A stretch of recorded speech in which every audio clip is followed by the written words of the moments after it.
Your Honor. All rise. Season 3, Episode 6, November 24th, 2025. Yes, sir. All clear. You may be seated. Good morning, and I hope you are having a wonderful Monday. And welcome back to the Pennsylvania College Basketball Court, or the PCBC for short. This is Season 3, Episode 6 of this wonderful podcast / series here on YouTube.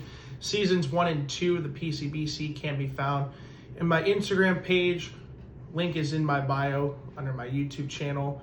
You can search me at NWS1999 or search at the Honorable Judge Noah.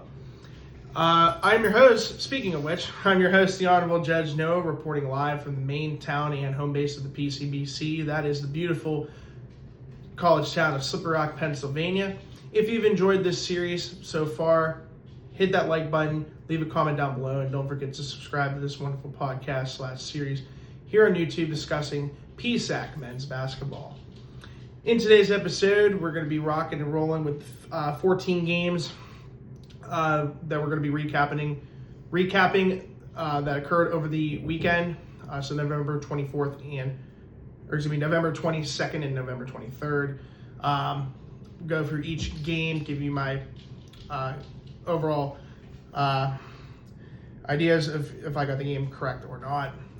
So far, we're not doing too bad heading into the weekend. We'll see where we're at after the results of the games that occurred. As I am filming this on Sunday, November 23rd, I ended up watching the IUP DUville game that just occurred within the last hour. They just finished about an hour ago. But this will be releasing, when you're watching this, it will be Monday, November 24th. And then we'll go through the 12 games that will be coming up later today. I believe there's 4 games. We got 4 games tonight, 7 games tomorrow, and then 2 games on Wednesday the 26th. So 13 games we'll be recapping over the course of the next 3 days. And then Thanksgiving will be on Thursday. I'm planning to have episode 7 of the PCBC with the 13 games that will be recapping over the course of these next 3 days, scheduled for Black Friday. Hopefully we'll have it released by 11 a.m. as per usual. With that being said, let's get rocking and rolling with this session. One thing I will mention, the athletes of the week for week 2, that will be included at the beginning of episode 7 on Friday. So at this current time, I won't be able to get in time to recap the athletes of the week for this upcoming week for week 2. But with that being said, let's get this session underway. So the first game of 12 that occurred, on Saturday, November 22nd, was Kutztown and Georgian Court. This game was played at the Wellness Center in Lakewood, New Jersey, just about 65 miles south of downtown Manhattan. In the first half, Kutztown outscored Georgian Court 34-25. Second half, Georgian Court outscored Kutztown 44-32. Georgian Court gets the win 69-66 over the Golden Bears. Player of the game for Kutztown was Jalen Bryant. In 35 minutes, he was 5 of 14 from the floor, 2 of 6 from three-point range, 8 of 9 from the free throw line, 2 rebounds, 2 assists, and 1 steal for 20 points. Jordan Nicolo Abisolo had 12 points and 15 rebounds, and Toby Ongubare had 12 points and 12 rebounds. So 2 double-doubles and 20-point performance from Jalen Bryant. In the first half, Kutztown shot 28.6% from the floor, 28.6% from three-point range, and 100% from the free throw line, going 6 out of 6. In the second half, they shot 32% from the floor, 25% from three-point range, 71.4% from the free throw line. Overall, the Golden Bears of Kutztown shot 29.9% from the floor, 27.8% from three-point range, and 77.8% from the free throw line. For Georgian Court, their player of the game was Cam Edmonds. In 34 minutes, he was 3 of 11 from the floor, 0 of 5 from three-point range, 13 of 16 from the free throw line, 4 rebounds, 1 assist for 19 points. And then Jason Satushi had 36 minutes. He had 18 points and 9 rebounds. In the first half, Georgian Court shot 31% from the floor, 23.1% from three-point range, and 100% from the free throw line, going 4 out of 4. Second half, they shot 52.2% from the floor, 14.3% from three-point range, and 86.4% from the free throw line. Overall, the Lions of Georgian Court shot 40.4% from the floor, 20% from three-point range, and 88.5% from the free throw line. Very impressive performance from the free throw line for the GC Lions. Game number 2, Millersville and Jefferson. Game was played at the Basila Gymnasium in Millersville, Pennsylvania. In the first half, Jefferson outscored Millersville 37-35. Second half, Millersville dominated the second half, outscoring Jefferson 53-37.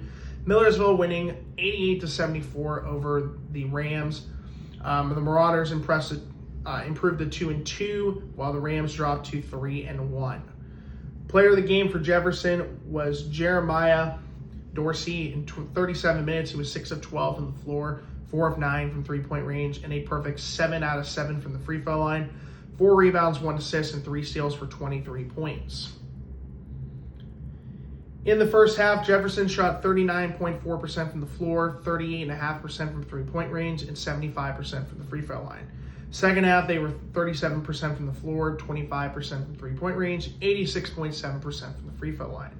Overall, the Rams of Jefferson, Pennsylvania, they're based outside of Philadelphia. They shot 38.3% from the floor, 31% from three-point range, and 82.6% from the free throw line.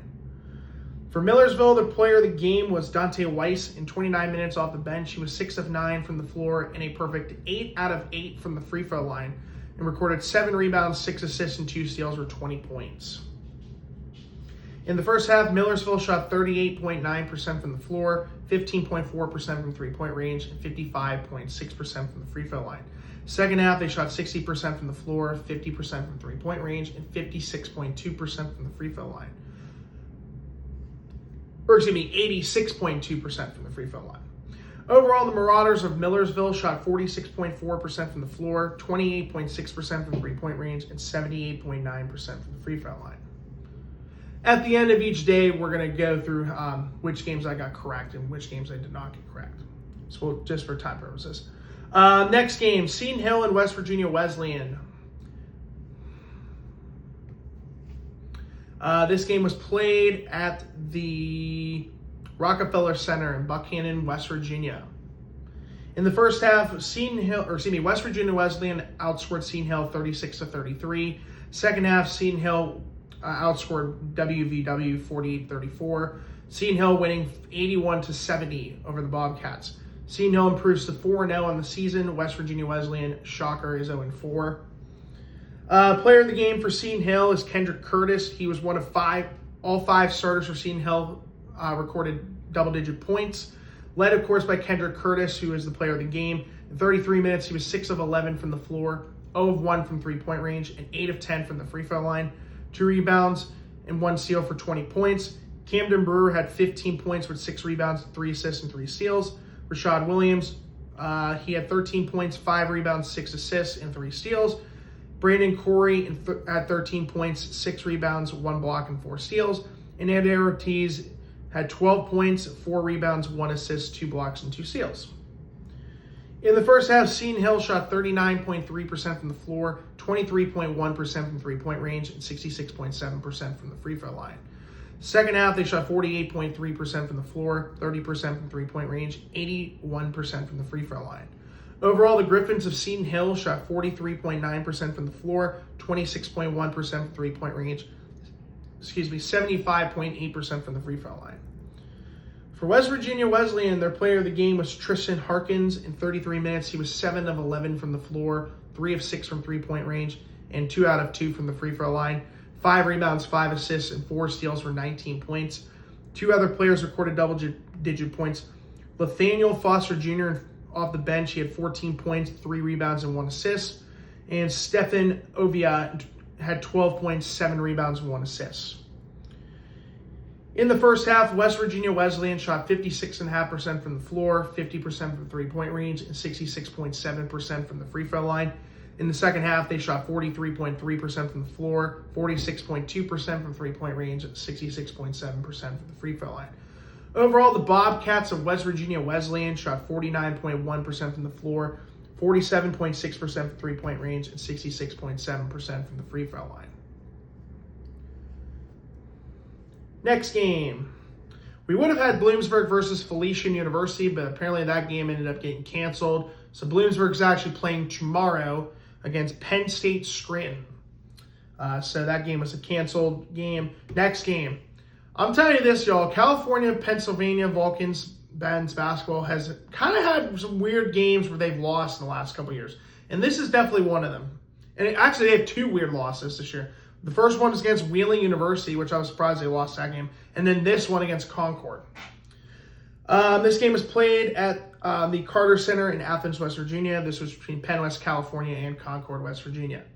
In the first half, Penn West California outscored Concord 45-39. In the second half, Concord outscored Penn West California 42-34. Concord winning 81-79 over the Vulcans. Concord improves to 2-2. Penn West California drops to 1-3.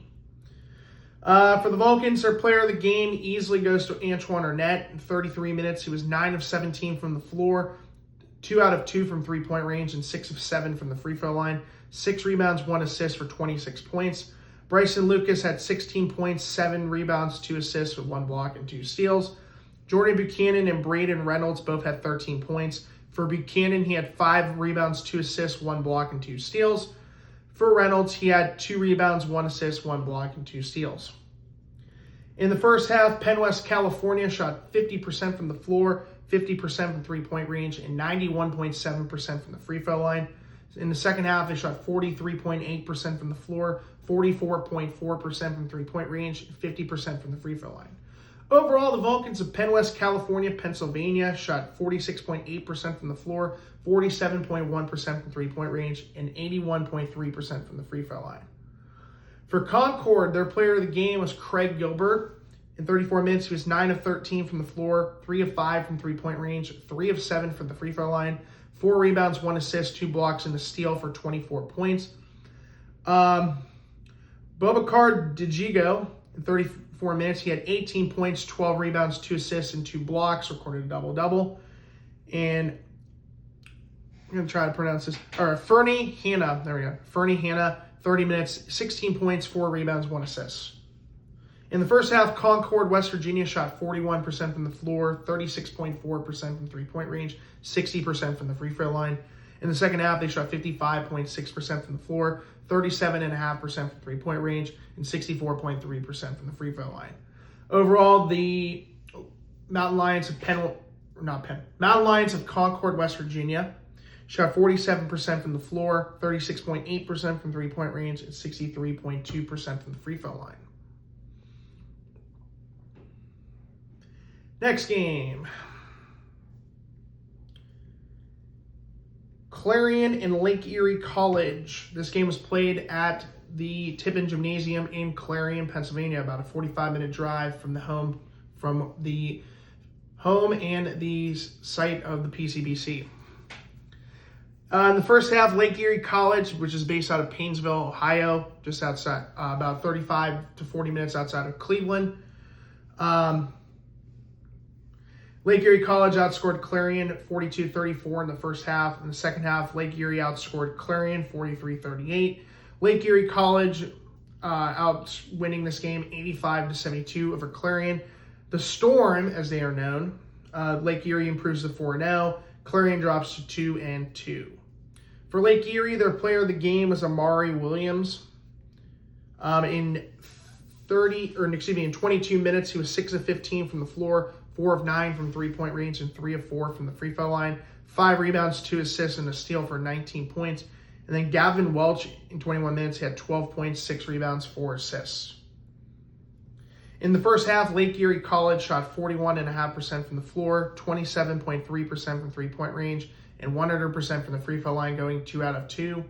Second half, they shot 50% from the floor, 36.4% from three-point range, and 90% from the free throw line. Overall, the Storm of Lake Erie College shot 45.1% from the floor, 30.3% from three-point range, and 91.7% from the free throw line. If I'm not mistaken, Lake Erie College is situated about halfway between Cleveland and Erie, or somewhat close to that. For Penn West Clarion, they had 5 players with double-digit points, with the guy that led the way in terms of the most points scored, in my opinion, player of the game, Kendon Peebles. In 24 minutes, he was 6 of 11 from the floor and 1 of 6 from the free throw line, or from three-point range. 2 rebounds, 3 assists, and a steal for 13 points. Trey Nelson had 11 points, 2 rebounds, 6 assists, and 3 steals. Jeremy Thomas II, who we talked about earlier this week, had recorded a triple-double against Frostburg State. He had 11 points, 4 rebounds, 3 assists, and 2 blocks. Justice Easter had 10 points, 4 rebounds, 2 assists, 1 block, and 1 steal. And Ricky Goodwright off the bench had 10 points, 3 assists, and 1 steal. In the first half, Penn West Clarion shot 37.5% from the floor, 21.4% from three-point range, 46.7% from the free throw line. Second half, they shot 46.7% from the floor, 28.6% from three-point range, 66.7% from the free throw line. Overall, the Golden Eagles of Penn West Clarion shot 41.9% from the floor, 25% from three-point range, and 54.2% from the free throw line.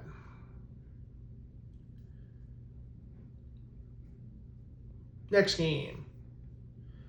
This was a good one. Shippensburg and Wilmington, Delaware. This game was played at the Hodges Fieldhouse in Shippensburg, Pennsylvania. In the first half, Shippensburg outscored Wilmington 48-36. Second half, Wilmington, Delaware outscored Shippensburg 49-37, requiring overtime for the second straight game for Wilmington, Delaware.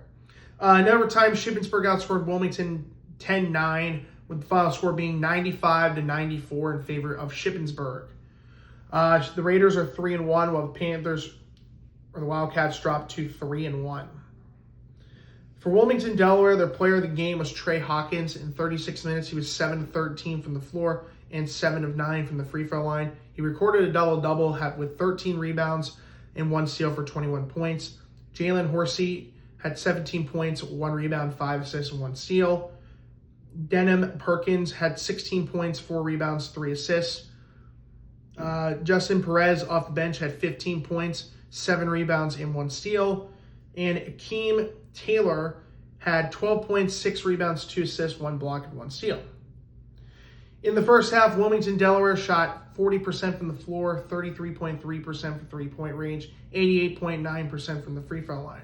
Second half, they shot 58.6% from the floor, 50% from three-point range, 78.6% from the free throw line. In overtime, they shot 28.6% from the floor, 33.3% from three-point range, and 100% from the free throw line, going 4 out of 4. Overall, the Wildcats of Wilmington, Delaware shot 47% from the floor, 39.1% from three-point range, and 85.2% from the free throw line. For Shippensburg, their player of the game was Marcus Frank. 39 minutes, he was 13 of 23 from the floor, 3 of 6 from three-point range, and 3 of 5 from the free throw line. 4 rebounds, 3 assists, and 3 steals for 32 points. Currently has the highest points scored in a game by any PSAC player at this time, although it's still way too early in the season. Michael Dixon had 21 points, 6 rebounds, 7 assists, and 4 steals. Jaden Smith had 19 points, 4 rebounds, 4 assists, 2 blocks, and 2 steals. In the first half, Shippensburg shot 53.1% from the floor, 50% from three-point range, and 75% from the free throw line. Second half, they shot 42.9% from the floor, 20% from three-point range, 71.4% from the free throw line. In overtime, they shot 50% from the floor, 0% from three-point range, going 0 of 1, and 50% from the free throw line. Overall, the Raiders of Shippensburg shot 48% from the floor, 37% from three-point range, and 68.4% from the free throw line. Next one was the second biggest game of the day, according to my overall schedule. Slippery Rock versus Fairmont State. And this ended up being a lot closer than expected. This game was played at the Joe Redden Arena in Fairmont, West Virginia. In the first half, Fairmont State outscored SRU 51-41. Second half, Slippery Rock outscored Fairmont State 48-42. Fairmont State holding on to win 93-89 over the Rock. The Falcons improved to 3-1, while Slippery Rock drops to 3-1. Player of the game for Slippery Rock for the second time this week, it is Dame Givner. In 27 minutes, he was 6 of 12 from the floor, 4 of 7 from three-point range, and 5 of 6 from the free throw line. 2 rebounds and 1 steal for 21 points. Ike Cursor, it had 14 points, 5 rebounds. Isaac James had 12 points, 8 rebounds, 3 assists. RJ Sledge and Shaik Samora both had 11 points.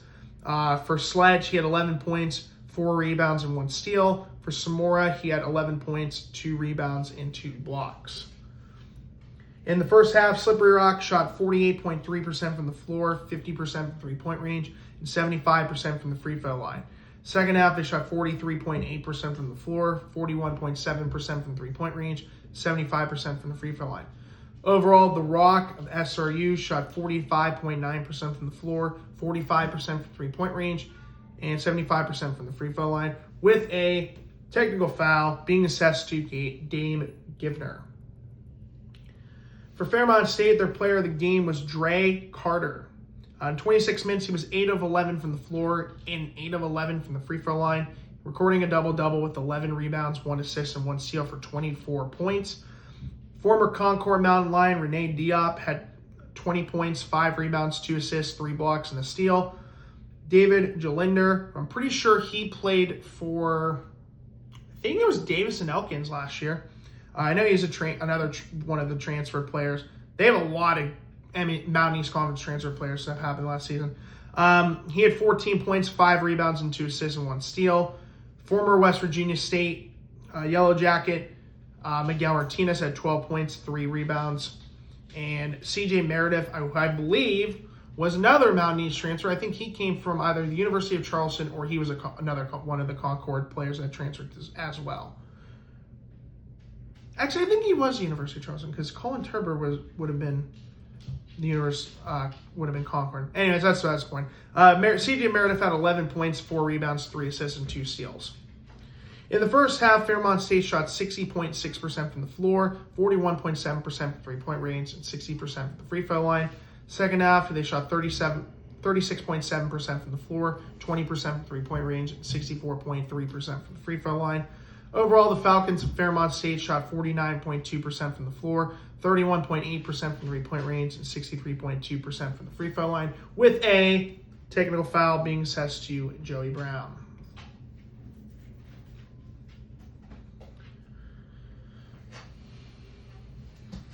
Next game. Oh, man. I hate to do this. I hate when I do IUP games. I have to recap IUP games with L's. IUP and Ashland. So this game was actually played at the UPJ Sports Center in Johnstown, Pennsylvania. In the first half, IUP outscored Ashland 42-41. In the second half, Ashland outscored IUP 41-38. Ashland got a 2-point win over the Crimson Hawks. Ashland improves to 3-1.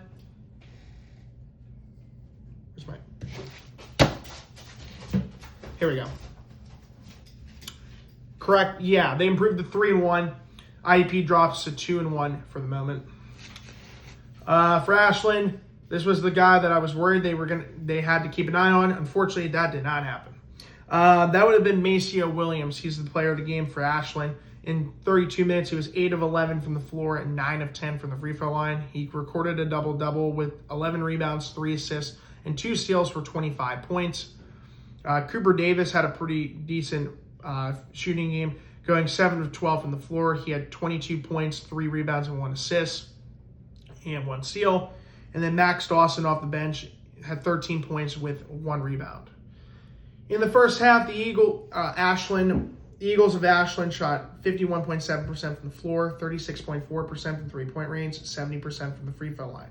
Second half, they shot 68.2% from the floor, 40% from three-point range, 81.8% from the free throw line. Overall, the Eagles of Ashland shot 58.8% from the floor, 37.5% from three-point range, and 76.2% from the free throw line. For the Crimson Hawks of IUP, their player of the game, in my opinion, goes to Christian Moore. In 27 minutes, he was 6 of 13 from the floor, 4 of 10 from three-point range, and 2 out of 2 from the free throw line. 1 rebound, 2 assists for 18 points. Kamani Marrero, in 28 minutes, he was 6 of 10 from the floor, 2 of 4 from three-point range, and 3 of 5 from the free throw line. 1 rebound, 2 assists for 17 points. Demir Brooks, in 34 minutes, was 5 of 6 from the floor and 4 of 8 from the free throw line. 6 rebounds, 2 assists, and 4 blocks, and a steal for 14 points. Dallas Dillard had 31 minutes. He was 4 of 10 from the floor, 2 of 4 from three-point range, 0 for 3 from the free throw line. 4 rebounds, 7 assists, and 2 steals for 10 points. Bautista Rodriguez, in 17 minutes, he was 4 of 6 from the floor, 1 of 1 from three-point range, 0 of 1 from the free throw line. 2 rebounds and total of 9 points. Off the bench, Ian Herring in 28 minutes was 2 of 4 from the floor, 2 of 4 from three-point range, 5 rebounds and 1 steal for 6 points. Sarp Fortune in his first game this season, after his first game coming back this season.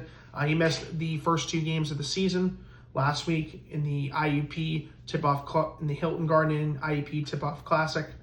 In 14 minutes, he was 2 of 5 from the floor, 2 of 5 from three-point range, 2 rebounds and a total of 6 points.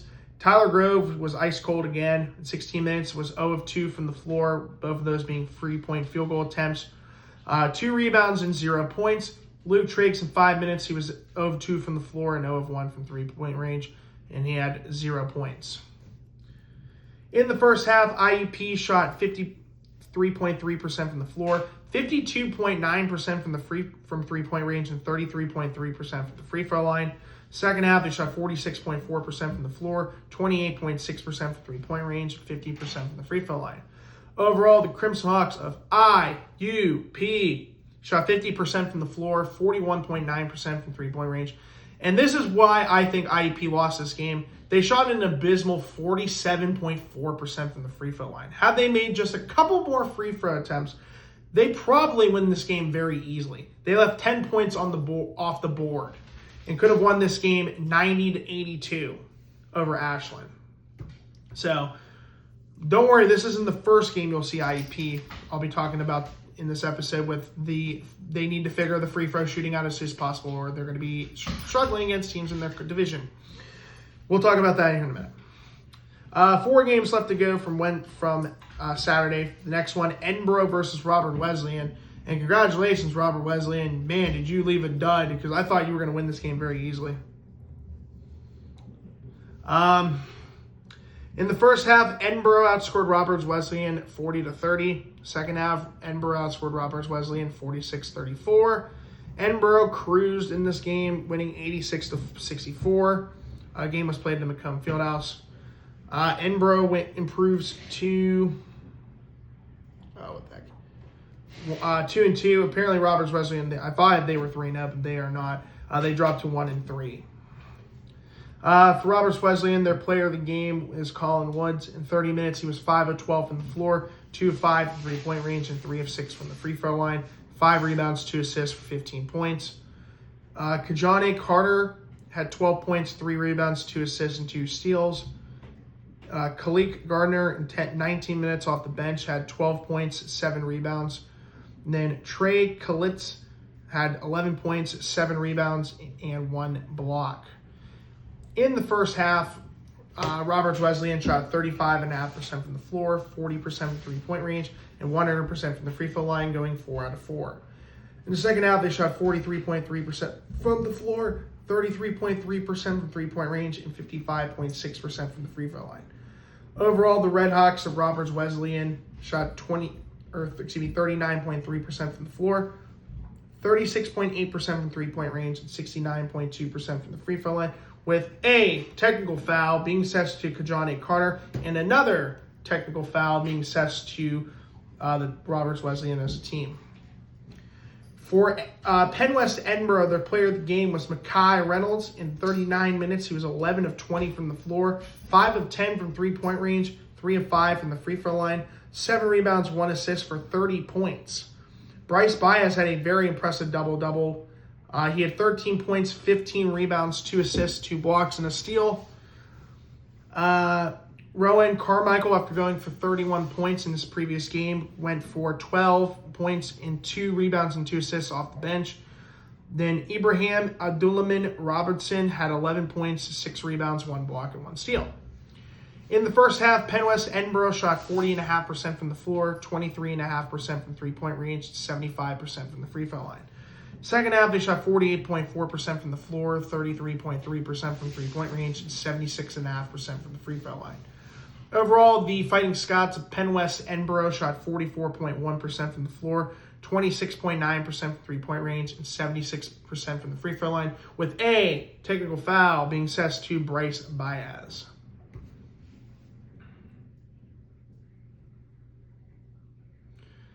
Next game, Shepherd versus West Liberty. This game was played at the, I can't remember what their arena is called, the ARSC. I think that's what it's called. Hang on a minute. The Academic Recreational Sports Center. I think that's what it's called. Let me check. ASRC. Hey, look at that. I think I remembered some. Oh, no, I think it's called the Athletic Student Recreational Center or something like that. But anyways, that's the point. In the first half, West Liberty outscored Shepherd 38-35. In the second half, West Liberty outscored Shepherd 51-46. West Liberty winning 89-81 over Shepherd. The Hilltoppers improved to 3-1, while the Rams dropped to 3-1 on the season. For Shepherd, their player of the game, shocker, Marcus Banks. In 35 minutes, he was 5 of 7 from the floor, 1 of 1 from three-point range, and 11 of 12 from the free throw line. 6 rebounds, 4 assists for 22 points. Elaine Wardlaw off the bench had 20 points, 4 rebounds, 3 assists, and a block. And then Colby White had 17 points, 3 rebounds, and 1 assist. In the first half, Shepherd shot 37.9% from the floor, 45.5% from three-point range, 66.7% from the free throw line. Second half, 47.1% from the floor, 20% from three-point range, 80% from the free throw line. Overall, the Rams of Shepherd shot 42.9% from the floor, 33.3% from three-point range, 74.1% from the free throw line. For West Liberty, they had 3 players with 12 points apiece. Player of the game, though, I'm going to go with Jamie Muldowney. 25 minutes, he was 5 of 15 from the floor, 1 of 6 from three-point range, 1 of 3 from the free throw line, 6 rebounds, 1 assist for 12 points. Cameron Williams also had 12 points with 3 rebounds, 1 assist, and 2 steals. And Xavier Harris off the bench had 12 points, 1 rebound, 1 assist, and 2 steals. And Aiden Davis had 11 points, 1 rebound, and 1 steal. In the first half, West Liberty shot 32.5% from the floor, 30% from three-point range, 66.7% from the free throw line. Second half, they shot 53.9% from the floor, 30.8% from three-point range, 62.5% from the free throw line. Overall, the Hilltoppers of West Liberty shot 43% from the floor, 30.3% from three-point range, and 64.7% from the free throw line, with a technical foul being assessed to Terrence Penke Jr. The penultimate game from Saturdays was the game of the day, which was Gannon versus Findlay, Ohio, out of the GMAC. This game was played at the Croy Physical Education Center in Findlay, Ohio. In the first half, Gannon outscored Findlay 49-33. In the second half, Gannon outscored Findlay 52-46. Gannon dominated, winning 101-79 over the Oilers. Gannon improves to 3-0, while Findlay drops to 3-1. Player of the game is actually not Pace Prosser. It's going to be Lane Sarver. In 26 minutes, he was 6 of 12 on the floor, 4 of 10 from three-point range, and 1 of 1 from the free throw line. 5 rebounds, 1 block for 17 points. Lucas Morgan had 14 points, 6 rebounds, 2 assists, and 4 steals. Pace Prosser had 13 points, 4 rebounds, 4 assists, and 1 steal. Lucas Akasi off the bench had 13 points, 5 rebounds, and 6 assists with 2 steals. Victor Desmond had 12 points, 6 rebounds, 3 assists, 1 block, and 1 steal. And Jaden Calloway had 12 points, 9 rebounds, and 4 steals off the bench. In the first half, Gannon shot 58.8% from the floor, 40% from three-point range, and 75% from the free throw line. Second half, they shot 44.2% from the floor, 36.8% from three-point range, and 53.9% from the free throw line.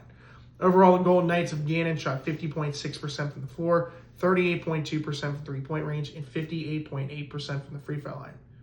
For the Oilers, their player of the game, in my opinion, was Mason Brandt.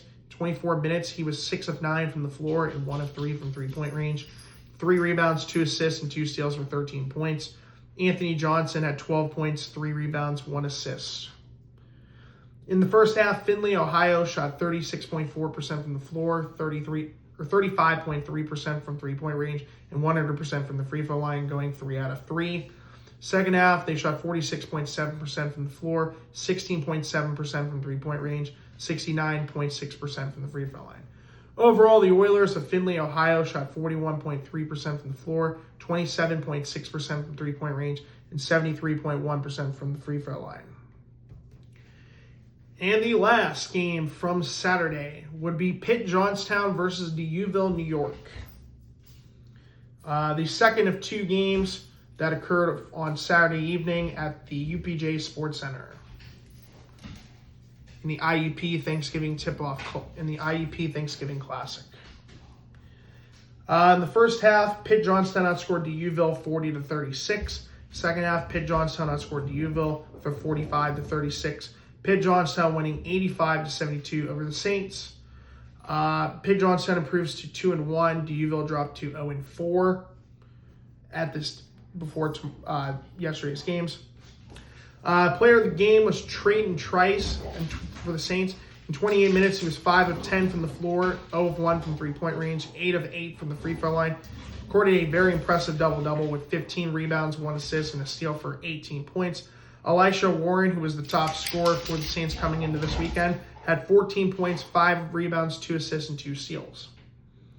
In the first half, Deauville, New York, which is based in Buffalo, they shot 32.4% from the floor, 23.5% from three-point range, 88.9% from the free throw line. Second half, 36.7% from the floor, 30.8% from three-point range, and 90.9% from the free throw line. Overall, the Saints of Deauville, New York shot 33.3% from the floor, 26.7% from three-point range, and 90% from the free throw line. For Pitt Johnstown, their player of the game was my Italian boy, Vinny Cugini. 34 minutes, he was 6 of 12 from the floor, he was 8 of 12 from the floor, 1 of 2 from three-point range, and 3 of 3 from the free throw line. 4 rebounds and 1 steal for 20 points. Cedric Rault, the Aussie boy, had 18 points, 5 rebounds, and 6 assists with 3 steals.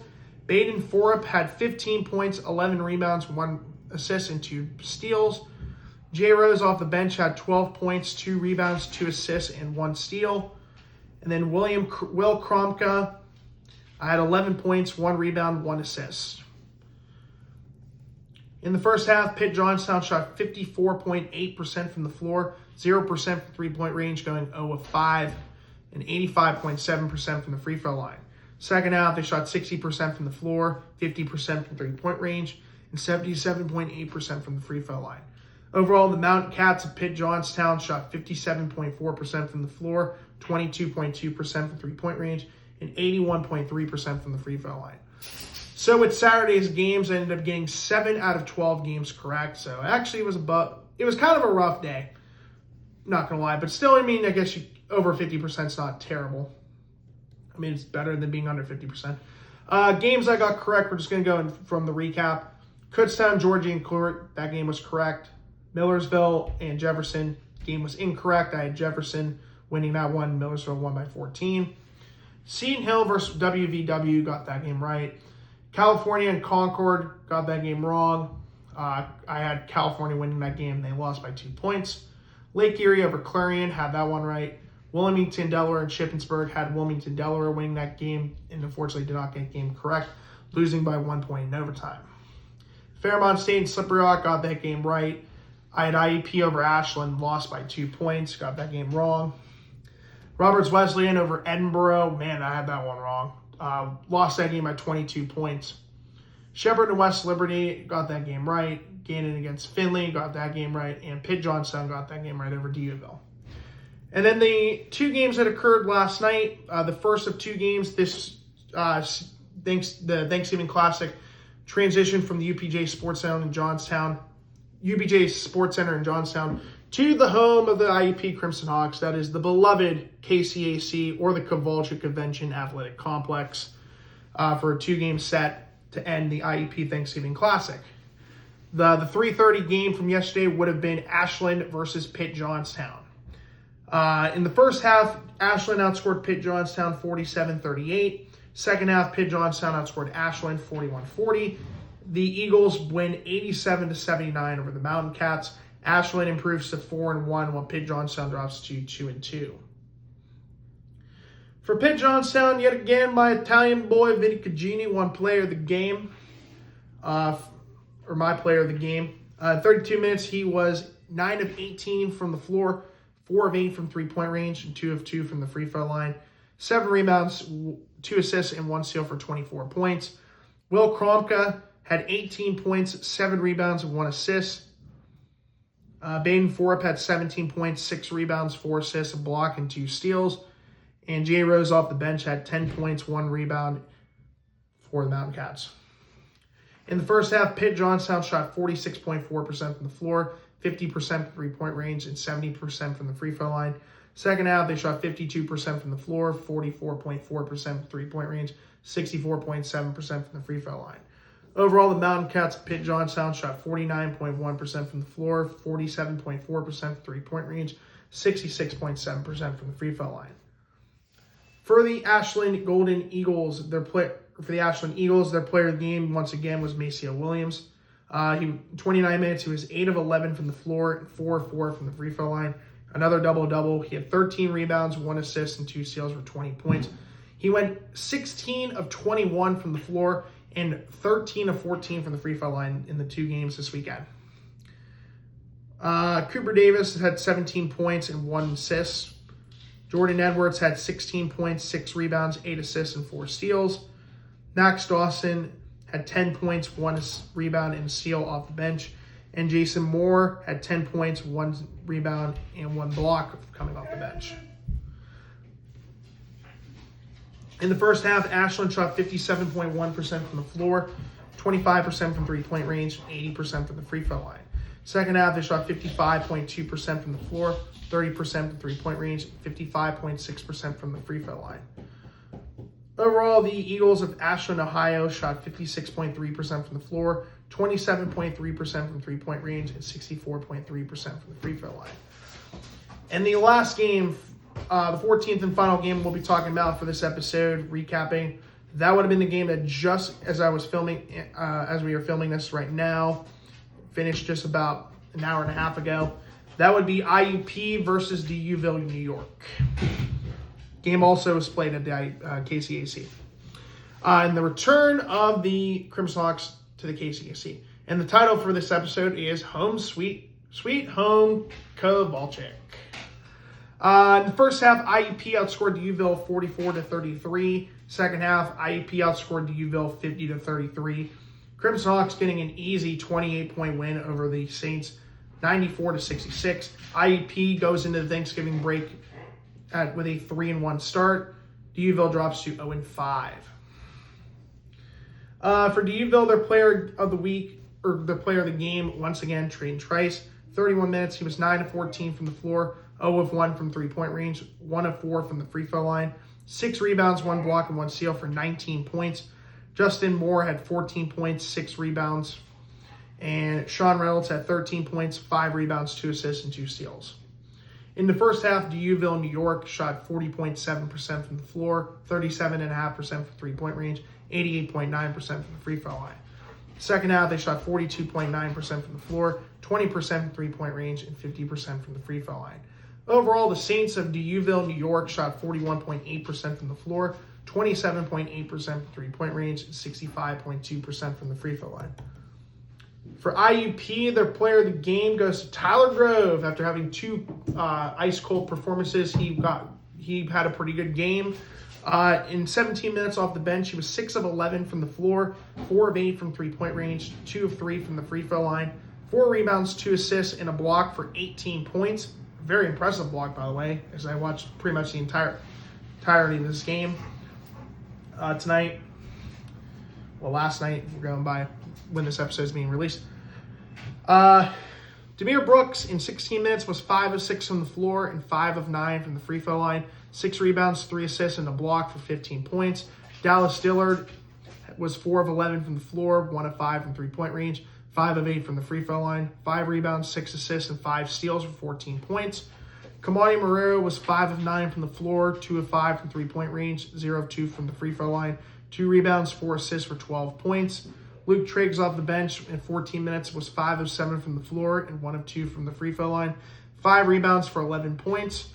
Christian Moore in 27 minutes was 3 of 9 from the floor, 2 of 7 from three-point range, 1 rebound, 3 assists, and 2 steals for 8 points. Ian Herring off the bench in 25 minutes was 3 of 8 from the floor, 1 of 3 from three-point range, 0 of 2 from the free throw line, 9 rebounds and 2 steals for 7 points. Bautista Rodriguez in 27 minutes was 3 of 6 from the floor, 2 rebounds, 1 assist, 3 steals for 6 points. Dillard, he played 28 minutes, and Marrero played 26 minutes.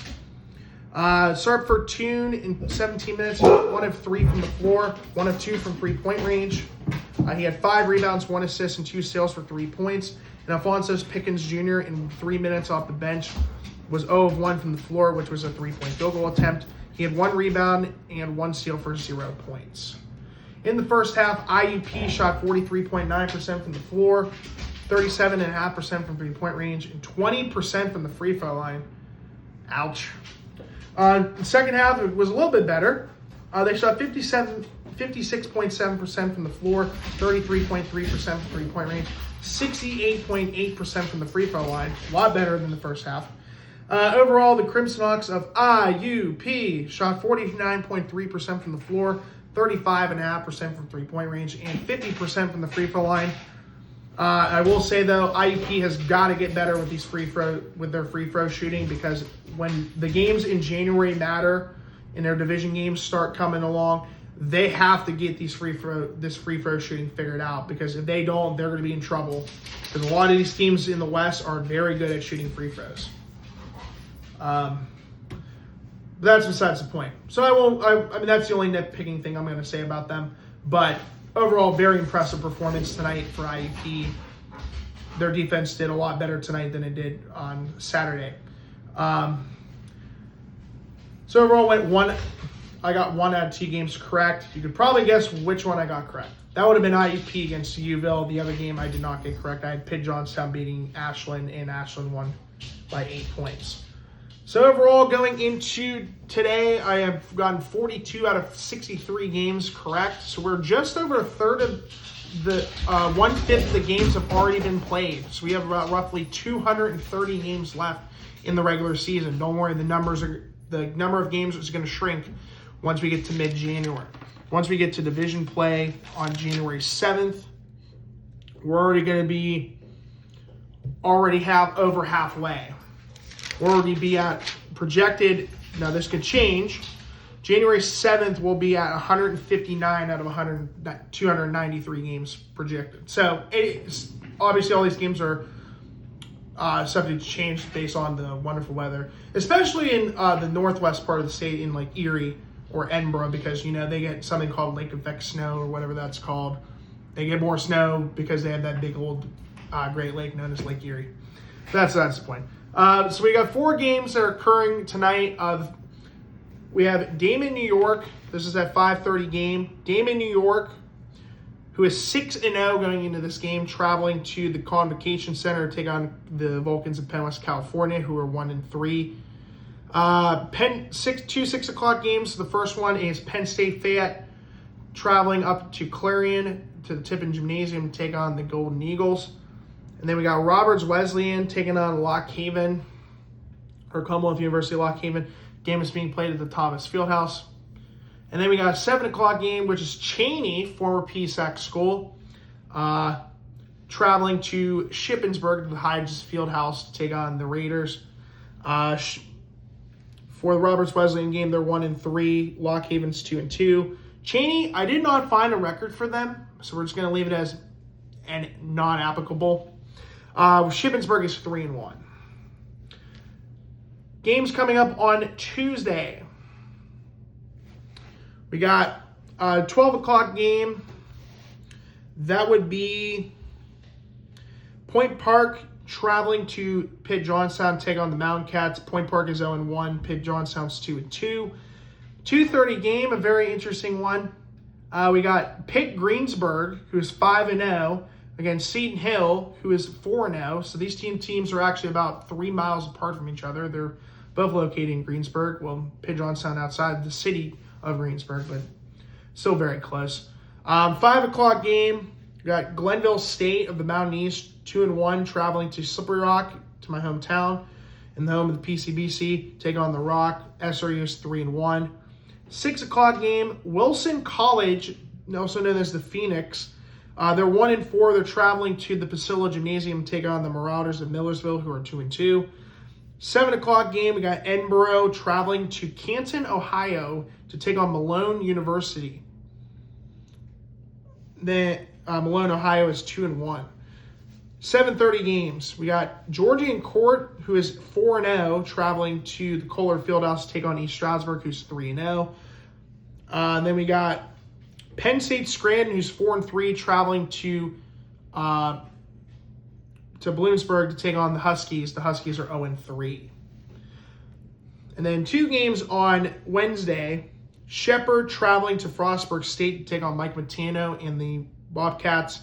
Shepherd is 3-1. Frostburg State's 1-2. And then Immaculata University, known as the Mighty Macs, they're actually a D3 school. So there's technically be a national championship game, but again, because it's on the PSAC website, it counts towards this predicted schedule. The other will be 2-4 or 1-5 going into Wednesday's matchup against Westchester, who is 3-1. So let's go through my picks and predictions for each of the games coming up this week. We only have, 13 games, so that's not going to be too bad. Damon, New York, and California, I'm going to go Damon. Penn State Fayette and Clarion, I'm going to go Penn West Clarion. Roberts Wesleyan versus Lock Haven, give me Commonwealth University of Lock Haven. And then Shippensburg hosting Cheney. This would be an easy pick, Shippensburg. I think that one's going to probably be like a 30-point win at least. For the Tuesday games, Point Park and Pitt Johnstown, give me Pitt Johnstown. Pitt Greensburg and Seton Hill, give me Seton Hill. That'll be pretty much an exhibition game as well, but yeah, give me Seton Hill to win that one. Glenville State and Slippery Rock, give me SRU. Millersville and Wilson College, give me Millersville. Malone and Edinboro, give me Malone. And East Stroudsburg and Georgian Court, that will be an interesting game, but give me East Stroudsburg on that one. And then Bloomsburg versus Penn State Scranton. I almost picked Penn State Scranton to pull off as a shocker, but I trust Bloomsburg to maybe win one game against a non-conference team. For the Wednesday games, Shepherd and Frostburg State. This is a pick'em game because Mike Matano could go off for another 35, 40-point game. But I'm going to go with Shepherd. I think they'll hang on and win. I like Marcus Banks to win that game for Shepherd in a close one. And then Immaculata versus Westchester. That's just an easy pick. Give me Westchester to win that one. But anyways, guys, that's going to conclude episode 6 of season 3 of the PCBC. I will see you guys on Friday, Black Friday, for episode 7. So I hope you guys have a wonderful Thanksgiving break. Please stay safe if you are traveling. Please be safe. May God be with you. And I'll be praying for you and your family if any of you guys are heading out to see family for Thanksgiving. Until then, I'm your host, the Honorable Judge Noah, reporting live from Slippery Rock, Pennsylvania, and the wonderful host of this podcast of the PCBC of Pennsylvania College Basketball Court, saying so long, have a great rest of your Monday, and I will see you guys on Black Friday for episode 7.